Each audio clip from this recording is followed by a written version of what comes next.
Fried sweet potato gnocchi?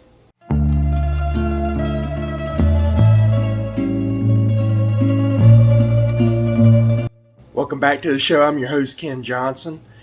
Today we're going to be trying it's not really a dish, it is a method. It is a way that you can take a very sought after pasta and turn it on its ear a few different ways. If you'll stick to the very end of the video, I'll explain other ways that you can make it and prepare it, and also how you can store it so that you've got even more options available. But before we get started today, I'm going to do something I don't normally do, but I've been doing the last few videos only because we're getting dangerously close to 2,000 subscribers.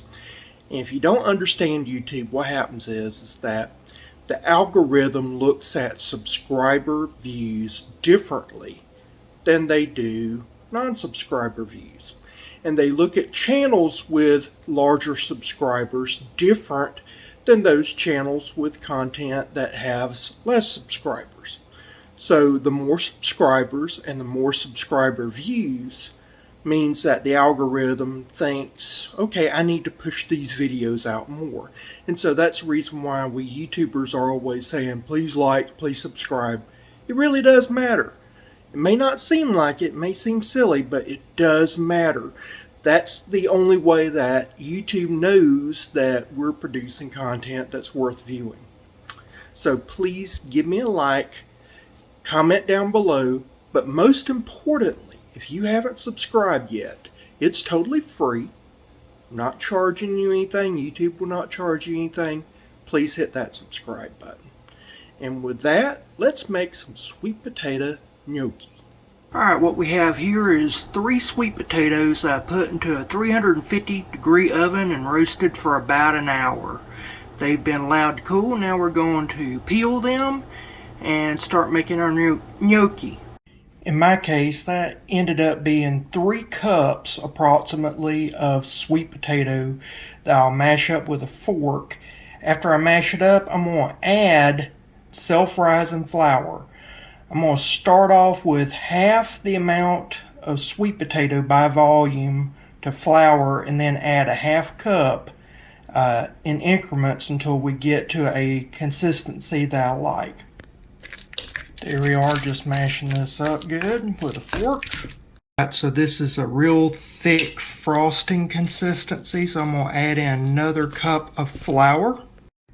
I got another half cup of flour going in for 4 cups of self-rising flour so far. Alright, I've had to use my hands now. I'm adding another half cup of flour. Okay, I'm adding in another half cup of flour for 5 cups of self-rising flour. Alright, this right here is trying to come together, so we're going to add in a half cup more for 5.5 cups of self-rising flour. It's very, very sticky now, coming together pretty well, so now we're going to add in another half cup for 6 cups of self-rising flour. Alright, this has a tacky ball that is no longer sticking to my hands. I'm going to wash my hands, get all this off of it, and then I'm going to cover it in some flour, and then I'm going to start rolling some ropes. Ropes about big as my thumb, maybe a little bit smaller. Alright, I covered a board with some flour, and I'm going to portion off a piece of the dough. This right here is roughly a size between a softball and a baseball, and now I'm just going to roll it into a snake, roughly about the size of my thumb, maybe a little bit smaller.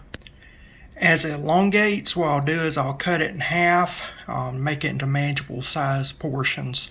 You can always start off with a smaller ball, like maybe a golf ball, and do it that way as well. But once I get a bunch of these little finger-sized rolls, put them together and cut them into pieces. So that's the reason why I do more than a little bit at a time. Alright, now I'm going to cut them into little half-inch pieces, more or less, with a knife.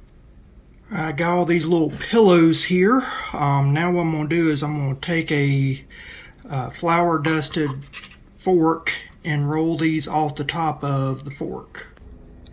And it puts these nice little grooves in there. It also has a little cavitation there when you press it in that also holds a lot of sauce and stuff of that nature. So I'm going to continue doing all this and the rest of the batter, and I'll be back in a minute. Got a pot of water, adding some salt. Gonna bring it up to a boil now. Water's boiling, time to add the dough. Once the gnocchi float up to the top, they're done. So what we'll do is drain them off, and then we're gonna put them in some oil to deep fat fry. There we go, frying them out. Now we're just fishing out these golden pillars. Alright, I got about two and a half cups of diced ham that I'm frying out now into a saucier pan. Now that the ham is fried out, we're going to add about an equal amount of the sweet potato gnocchi that's already been deep fat fried. We'll go ahead and give that a good toss, and then we're going to add our next ingredient in. I'm going to go ahead and do a cheat.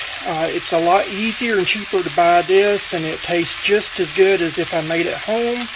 So this right here is a 6.7 ounce jar of pesto, Genovese pesto. This is a 6.7 ounce jar of Genovese pesto. Alright, emptied out the jar with just a little bit of water, and now we're stirring it together. And it just comes together real easy. We'll top it off with some Parmesan cheese, and that's it for this one. Tell me that don't look good. Now, one of the great things you can do with this, put them in a little zip top bag, put a few spoonfuls of either cinnamon sugar. In my case, I'm going to use powdered sugar, and you got a nice little snack for dessert. There you go. Nice little dessert snack. Very versatile little product here that you can do. Doesn't have a strong sweet potato taste. So that means you can use carrot or pumpkin or anything, but it's a great way to increase your amount of vitamin A, get a little bit extra vegetable into your diet, and it's a versatile product. Well, I hope you enjoyed that video. So let's talk about it a little bit. Let's get some ideas on how to fix this. If you took the gnocchi after you boiled it and removed it, and just put it into a pan and sauteed it with some butter and some meat of some sort with your sauce, you could do it that way. So that's one way of fixing it. You could actually just toss it in with your sauce, and you don't have to use pesto. I used pesto and I used ham. You need to use a low sodium ham, otherwise when you fry it out it'll be too salty. But you could use pre-roasted chicken. You can buy that in the frozen food section. You could use shrimp. You can use whatever you wanted to. You could even just do it on the side and then serve it like maybe a steak or whatever.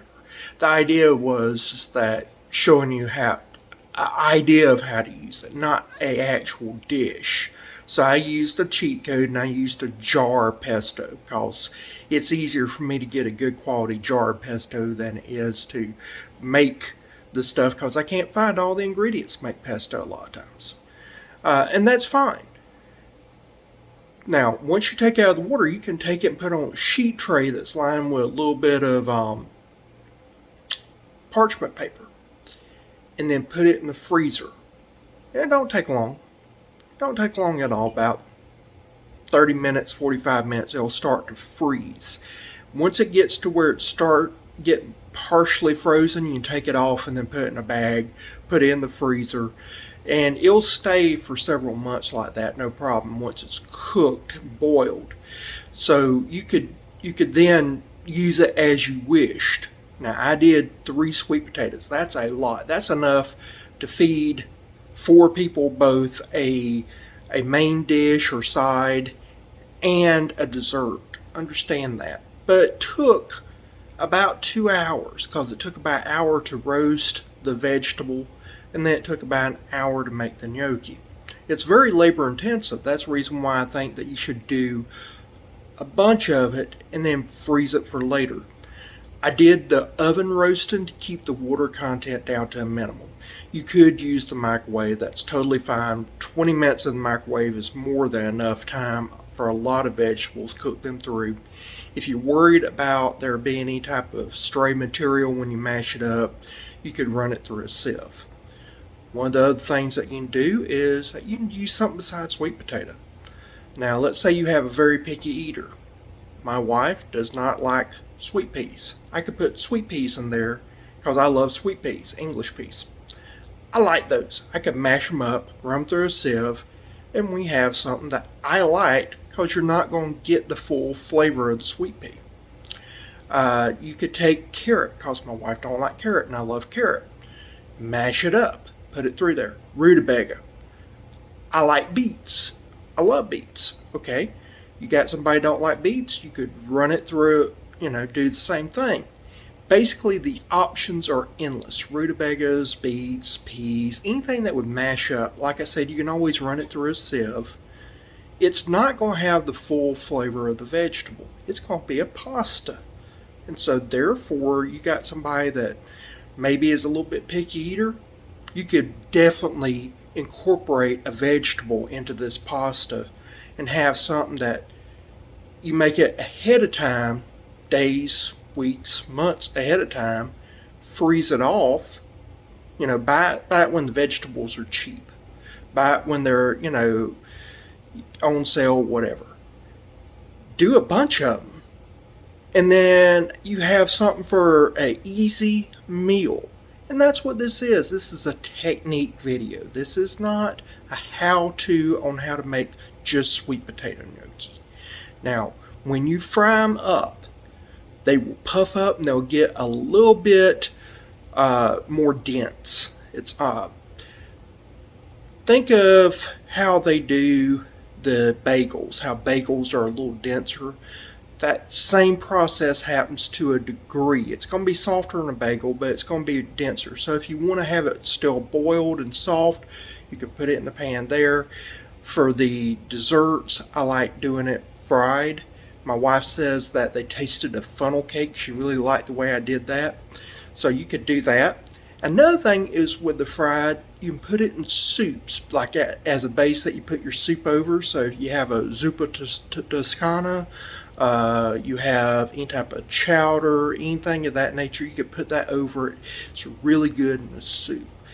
The ideas are endless with this. It's just another technique, another little trick to put in your repertoire as a home cook. That's what this is all about, is to show you another little tip, another little trick. And with that, I hope you enjoyed this video. If you hadn't already, please give it that like, subscribe. Like I said before, it really does matter. We're almost at 2,000 subscribers. And with that, I'll see you again next time, guys. Bye.